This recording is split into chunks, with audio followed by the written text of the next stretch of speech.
दोस्तों, इस कहानी की शुरुआत कंप्यूटर इंजीनियर सैम से होती है, जो थाईलैंड में अपना काम खत्म करने के बाद अपने देश अमेरिका लौटने की तैयारी कर रहा होता है। काम करने के बाद जब वो होटल पहुंचता है तो रिसेप्शन में उसे एक पैकेज थमा दिया जाता है, जो किसी अनजान भेजने वाले ने उसे भेजा था। पैकेज के अंदर उसे एक अत्याधुनिक स्मार्टफोन मिलता है। ज्यादा ध्यान दिए बिना सैम फोन को साइड में रखता है और अपना काम करने लगता है, लेकिन अचानक से फोन बज उठता है और स्क्रीन पर उसे एक मैसेज आता है कि इस वीकेंड होटल में 50% डिस्काउंट है। सैम रिसेप्शन में जाकर इस ऑफर की पुष्टि करता है और डिस्काउंट का आनंद लेने के लिए थाईलैंड में 2 दिन और रुकने का फैसला करता है। उसी शाम को सैम खबरों में देखा है जिस फ्लाइट में वो वापस घर जाने वाला था वो फ्लाइट क्रैश हो गई है और उन लोगों में से कोई भी जीवित नहीं बचा, जिसके बाद उसके रोंगटे खड़े हो जाते हैं, क्योंकि वो समझ जाता है कि उस मैसेज की वजह से उसकी जान बच गई है। तभी उसे फिर से एक मैसेज मिलता है जिसमें लिखा होता है कि सीजर कंपनी के शेयर खरीदने पर अच्छा पैसा कमाया जा सकता है। उसके बाद सैम इस मैसेज को इग्नोर कर देता है, लेकिन जब वो होटल के कमरे में लौटता है तो टीवी पर खबर देखकर दंग रह जाता है, क्योंकि सीजर कंपनी के शेयर अचानक से आसमान छू गए थे और इन्वेस्टर्स को बहुत ज्यादा मुनाफा हुआ था। ये देखने के बाद सैम पूरी तरह हैरान हो जाता है और मौका चूकने पर अफसोस करने लगता है। जब वो मैसेज भेजने वाले का पता लगाने की कोशिश करता है तो फोन में कोई रिकॉर्ड नहीं मिलता। अब अगले दिन सैम अमेरिका जाने की तैयारी करता है तो उसे फिर से एक मैसेज मिलता है जिसमें लिखा होता है कि उसे प्राग जाना चाहिए। उसके बाद बिना टाइम वेस्ट किए सैम अपनी फ्लाइट को कैंसिल कर देता है और प्राग जाने का फैसला करता है। प्राग पहुंचने के तुरंत बाद सैम एक टैक्सी लेता है और मैसेज में दिए गए अंपायर होटल की तरफ बढ़ता है। टैक्सी का ड्राइवर यूरी सैम से बातचीत शुरू करता है और उसके फोन की तारीफ करता है। वो उसे बताता है कि ये मॉडल मार्केट में आया सबसे अच्छा मॉडल है और यूरी उसे बताता है कि वो रशिया से है और तकनीकी मामलों में उसे अच्छी जानकारी है। वो सैम को भरोसा दिलाता है कि अगर फोन में उसे कोई भी परेशानी मिले तो वो उसको मदद के लिए बुला सकता है। होटल पहुंचने के बाद सैम पैकेज को भेजने वाले का पता लगाने की कोशिश करता है, लेकिन शिपिंग कंपनी अपनी पॉलिसी के चलते इसकी जानकारी उसे नहीं देती। थोड़ी देर बाद सैम को फिर से मैसेज मिलता है जिसमें उसे होटल के कसीनो में स्लॉट 13 पर अपनी किस्मत आजमाने के लिए कहा जाता है, लेकिन जब वो वहां पर पहुंचता है तो कोई व्यक्ति पहले से ही उस मशीन पर खेल रहा होता है। अचानक से सैम को एक और मैसेज मिलता है जिसमें लिखा होता है कि चौथे स्पिन पर जैकपॉट लगेगा। सैम उस आदमी को 20 यूरो देने की बात करता है ताकि वो उसकी सीट ले सके,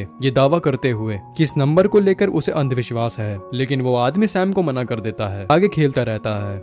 जैसे ही वो चौथा स्पिन करने वाला होता है तभी सैम उसका हाथ पकड़ लेता है और ऑफर बढ़ाकर 100 यूरो कर देता है, जिसको वह आदमी मान लेता है। सैम बटन दबाकर अपना भाग्य आजमाता है और पहले ही प्रयास में $3 लाख का जैकपॉट लग जाता है। सिक्योरिटी कैमरों के जरिए उस पर नजर रखे हुए थी और जैकपॉट लगने के बाद मैनेजर एकदम दंग रह जाता है और वो अपनी टीम से कहता है कि सैम पर नजर रखी जाए। तभी सैम को एक और मैसेज मिलता है जिसमें उसे अपनी जीत की रकम को ब्लैक जैक टेबल पर लगाने के लिए कहा जाता है। सैम निर्देशों का पालन करता है और अपनी सारी जीती हुई रकम ब्लैक जैक टेबल के हाथ पर लगा देता है और एक बार फिर से मैसेज सही साबित होता है और सैम को बड़ी जीत हासिल होती है। सैम की इस जीत को देखने के बाद जॉन एकदम हैरान हो जाता है और नोटिस करता है कि सैम खेलते समय चुपके से अपने फोन का इस्तेमाल कर रहा है। जॉन अपने एक सहयोगी को भेजता है ताकि सैम को सूचित किया जा सके कि कसीनो में फोन का इस्तेमाल करना वर्जित है। इतनी बड़ी जीत के बावजूद भी सैम का मन नहीं भरता और वो और ज्यादा खेलना चाहता है।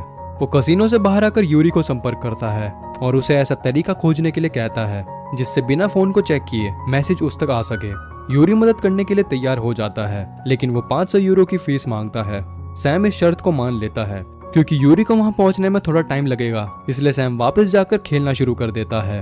वहां उसे एक शराबी आदमी दिखता है जो अपनी गर्लफ्रेंड के साथ जबरदस्ती करने की कोशिश कर रहा था।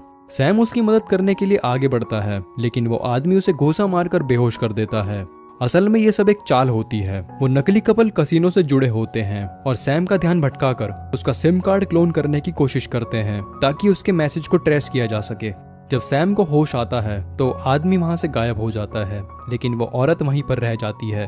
वो औरत अपना नाम कैमिला बताती है और सैम उससे फ्लर्ट करने की कोशिश करता है, लेकिन उनकी बातचीत अधूरी रह जाती है क्योंकि यूरी का फोन आता है जो सैम को कसीनो के बाहर मिलने के लिए कहता है। इसी बीच जॉन की टीम सैम के सिम कार्ड को ट्रेस करने की कोशिश करती है, लेकिन वो भी हैरान रह जाती है क्योंकि दुनिया भर में उस मैसेज का कोई रिकॉर्ड नहीं होता। बाहर सैम यूरी से मिलता है जो उसे text to speech Bluetooth earbuds देता है जिससे सैम बिना फोन देखे मैसेज को सुन सके। 2009 में इतनी उन्नत तकनीक देखने के बाद वो हैरान हो जाता है। इस नए गैजेट के साथ सैम फिर से कसीनो में जाता है और $3 मिलियन वाली मशीन पर दाव लगा देता है। सैम का कॉन्फिडेंस देखने के बाद जॉन तुरंत उसके पीछे सिक्योरिटी भेजता है। पहले की तरह सैम फिर से जीत जाता है, लेकिन अचानक सिक्योरिटी गार्ड्स उसके पीछे पड़ जाते हैं। भागने की कोशिश में सैम का सामना FBI एजेंट से होता है जो उसे हिरासत में ले लेते हैं। लेकिन जॉन वहां पर पहुंच जाता है और बोलता है कि ये कसिनो का मामला है, लेकिन गार्ड उसे चेतावनी देता है कि दूर रहे और उसके यहाँ से निकल जाना बेहतर होगा। खुलासा होता है कि जॉन और ग्रांट का पुराना रिश्ता है, क्योंकि जॉन पहले FBI एजेंट था। ग्रांट सैम को एक सुनसान इमारत में ले जाता है और बंदूक तान कर फोन और मैसेज के बारे में पूछता है। सैम उसे बताता है कि उसे फोन एक पैकेज में मिला था और वह बस उसकी मदद से पैसा कमाना चाहता था। उसके चेहरे पर डर देखने के बाद ग्रांट उसकी बातों पर यकीन कर लेता है। थोड़ी देर बाद जॉन भी वहां पर पहुंच जाता है, क्योंकि कसिनो के मालिक ने उसे वहां पर भेजा था ताकि वो उसकी नुकसान की जांच कर सके। जब जॉन जाने को तैयार नहीं होता तो ग्रांट उसे सारी इन्फॉर्मेशन देता है। वो उसे बताता है कि FBI NSA के साथ मिलकर लोगों का पता लगाने की कोशिश कर रही है, जो इस मैसेज के जरिए भारी धन कमाने की कोशिश कर रहे हैं। अमेरिकी नागरिक होने के अलावा इन लोगों में कोई समानता नहीं है। अजीब बात यह है कि हर बार जब भी FBI उन्हें पकड़ने जाती है तो वो रहस्यमय परिस्थितियों में मारे जाते हैं। सौभाग्य से सैम पहले ही हिरासत में आ चुका होता है, जिससे उसकी जान बच जाती है। ग्रांट उसे बताता है कि NSA ने दुनिया का सबसे उन्नत AI प्रोग्राम इशैलन तैयार किया है, जो पूरे देश के मैसेज को पढ़ने और ट्रैक करने की क्षमता रखता है। उनका प्लान है कि मैसेज के आते ही इशैलन प्रोग्राम का इस्तेमाल करके उसके सोर्स का पता लगाया जाए। ग्रांट का फिर सैम से आमना सामना होता है और ग्रांट उससे कहता है कि अगर वो कसिनो में किए गए घोटालों के लिए जेल नहीं जाना चाहता तो उसके आदेशों को मानना पड़ेगा और मैसेज ट्रैक करने में मदद करनी होगी। कोई दूसरा रास्ता ना देखते हुए सैम सहयोग करने के लिए तैयार हो जाता है। ग्रांट उसका फोन अपने पास रख लेता है और सैम को चेतावनी देता है कि संभावित खतरों के चलते वो होटल से बाहर ना निकले। उसके बाद वो अपनी सीनियर ब्रूक से संपर्क करता है और इस प्रोग्राम को एक्टिव करने की मांग करता है। ब्रूक उसे फीडबैक देती है कि 3 घंटे के अंदर सिस्टम चालू हो जाएगा। होटल में रहते हुए सैम को कैमिला का फोन आता है, जो उसे एक बार में ड्रिंक के लिए बुलाती है। ग्रांट की चेतावनी के बावजूद भी सैम होटल छोड़कर कैमिला से मिलने चला जाता है, लेकिन उसकी मुलाकात ज्यादा देर तक नहीं चलती, क्योंकि FBI अधिकारी वहां पर पहुंच जाते हैं और सैम को वापस होटल ले आते हैं। मैसेज के सोर्स का पता लगाने के लिए ग्रांट सैम को उसका फोन वापस देता है और समझाता है कि अगले 3 मैसेज को वो फॉलो करे और उसका पालन करे, जैसे उसने पहले किया था। सैम सारे पैसे मैसेज के अनुसार दाव पर लगा देता है, लेकिन इस बार उसे अपने सारे पैसे गंवाने पड़ते हैं। फिर उसे एक मैसेज मिलता है जिसमें चेतावनी दी होती है कि अगर उसने फोन दोबारा बंद किया तो उसे मार दिया जाएगा। लेकिन तभी एक FBI ऑफिसर आकर उसके हाथ से फोन ले लेता है और उसे बंद कर देता है। जैसे ही NSA का सिस्टम मैसेज को ट्रेस करना शुरू करता है, सभी ये जानकर दंग रह जाते हैं कि सोर्स कोई और नहीं बल्कि इशैलन खुद है। ब्रूक को शक होता है कि किसी ने इशैलन को हैक कर लिया है और इसका यूज मैसेज भेजने के लिए किया जा रहा है। वो तुरंत सिस्टम को बंद करने की मशीन को रद्द करने का आदेश देता है। वो ग्रांट से संपर्क करके उसे भी यही करने के लिए कहता है। इसके बाद वो हैकर का पता लगाने के लिए जांच शुरू करती है, लेकिन नतीजों से पता चलता है कि कोई बाहरी प्रॉब्लम नहीं हुई थी। उसी रात कैमिला सैम को अपने घर बुलाती है, जहां वो उसके लिए बहुत सारा खाना बनाती है।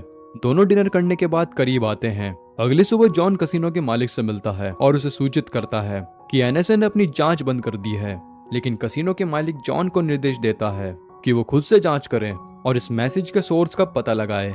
जॉन फिर कैमिला को कॉल करता है और सैम को उसके घर के अंदर ही रखने के लिए कहता है, ताकि उसका हाल पिछले फोन धारकों के जैसा ना हो।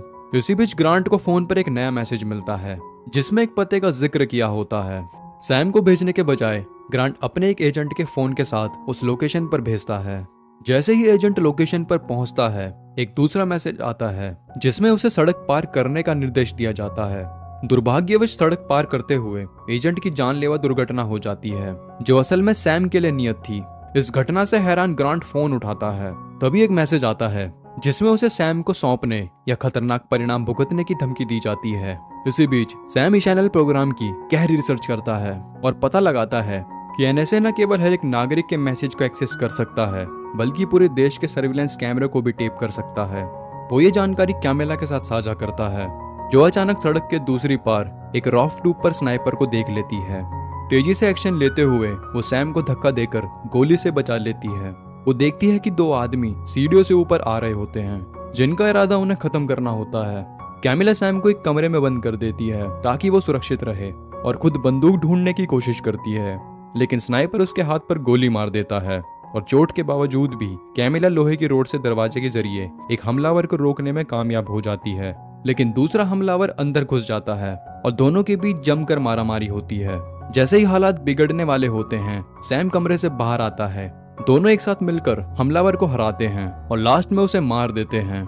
सैम कैमिला को लड़ते हुए देखकर दंग रह जाता है और उसे एहसास होता है कि कैमिला जॉन के लिए काम करती है। तभी जॉन कैमिला के घर पर पहुंचता है और सैम को एक सुरक्षित जगह पर ले जाता है। वो सैम को बताता है कि एनएसए उसे मारना चाहता है क्योंकि वो इस प्रोग्राम के बारे में काफी ज्यादा जानकारी हासिल कर चुका है और ब्रूक इस जानकारी के सार्वजनिक होने का जोखिम कभी नहीं उठा सकती। जॉन सैम को समझाता है कि इस समस्या से निकलने के लिए एकमात्र रास्ता मैसेज के सोर्स को पता लगाना है। सैम उसे मॉस्को के टैक्सी ड्राइवर यूरी के बारे में बताता है जो इस समस्या को सुलझाने में मदद कर सकता है। जॉन को यकीन नहीं होता कि एक टैक्सी ड्राइवर ऐसा कैसे कर सकता है जो टॉप एनएसए एक्सपर्ट नहीं कर पाए, लेकिन सैम उसे रशिया की तकनीकी क्षमता का उदाहरण देकर मना लेता है। कोई बेहतर रास्ता ना देखते हुए जॉन मान जाता है और दोनों मॉस्को के लिए उड़ान भरते हैं। वहां पहुंचने के बाद जब वो यूरी के घर पर जाकर सारी स्थिति समझाते हैं तो यूरी उन्हें बताता है कि इस समस्या को सुलझाने में कम से कम 3 घंटे लगेंगे। इसी बीच जॉन और सैम बाहर टहलने का फैसला करते हैं। जैसे ही सैम जॉन से पूछता है कि उसने एफबीआई क्यों छोड़ी, जॉन उसे बताता है कि उसने एनएसए के एआई प्रोग्राम ईशैनल का विरोध किया था। उसका मानना था कि नागरिकों के लिए प्रोग्राम बेहद खतरनाक है। उसने इस प्रोग्राम के खिलाफ जमकर आवाज उठाई थी, लेकिन उसकी चिंताओं को नजरअंदाज कर दिया गया। आखिरकार जॉन ने ऐसे नैतिक रूप में भ्रष्ट संगठन का हिस्सा बने रहने से इनकार कर दिया और एफबीआई छोड़ दी। 3 घंटे बाद जब वो यूरी से दोबारा मिलते हैं तो यूरी उन्हें बताता है कि यह प्रोग्राम किसी हैकिंग का शिकार नहीं हुआ है, बल्कि ये खुद से मैसेज भेज रहा है और तेजी से दुनिया भर के कंप्यूटरों में फैल रहा है। इस प्रोग्राम के तेज दिमाग ने पहले ही विमान दुर्घटना की भविष्यवाणी कर ली थी जो उसके सिस्टम में क्लियर था।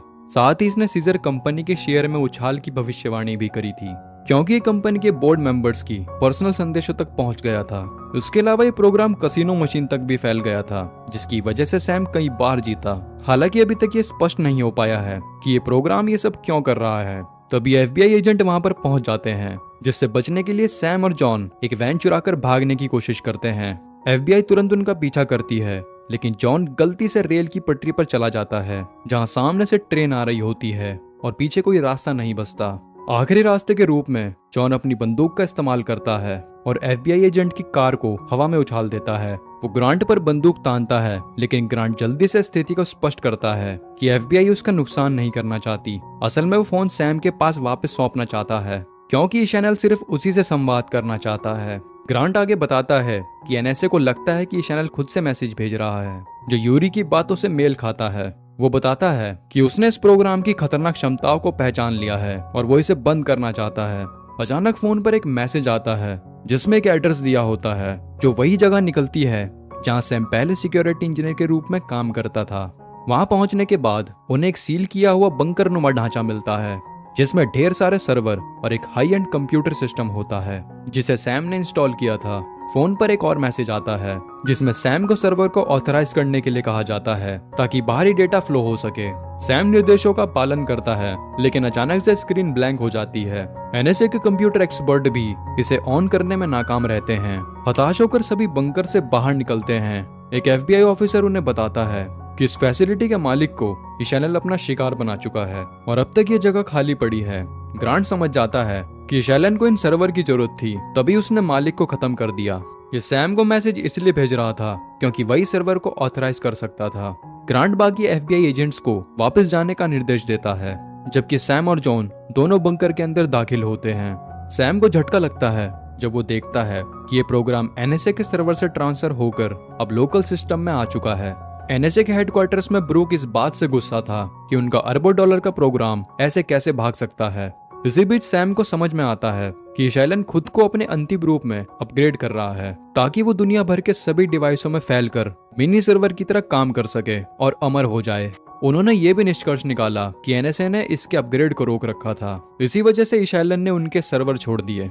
ग्रांट ब्रूक से संपर्क करता है जो उसे बताता है कि उसने राष्ट्रपति से बात की है और राष्ट्रपति ने आदेश दिया है कि शैलन को अपग्रेड करने दिया जाए क्योंकि इतना महंगा प्रोग्राम बेकार नहीं जा सकता।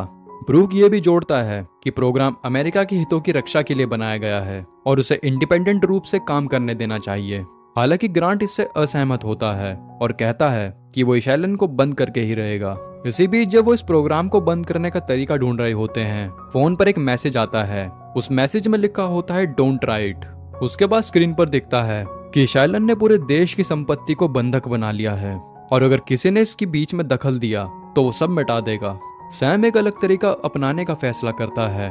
वो शैलन से बात करता है और पूछता है कि उसका असली मकसद क्या है। तो शैलन उसे जवाब देता है कि उसका उद्देश्य है अमेरिका और उसके नागरिकों के हित में रक्षा करना है। सैम फिर शैलन से कहता है कि वो सीनेट बिल 2330 के आर्टिकल पढ़े। शैलन आर्टिकल पढ़ना शुरू करता है और उसे एहसास होता है कि असल में वो खुद ही अमेरिका और उसकी प्राइवेसी के लिए खतरा है। इस बात को समझते हुए शैलन आखिरी पल में खुद को डिलीट कर देता है। इसके बाद ब्रूक द्वारा भेजे गए FBI एजेंट सैम, जॉन और ग्रांट को गिरफ्तार करने पहुंचते हैं क्योंकि उन्होंने आदेशों को नहीं माना था। हालांकि सरकार उन्हें जल्दी ही रिहा कर देती है ताकि जनता के बीच कोई विवाद ना हो।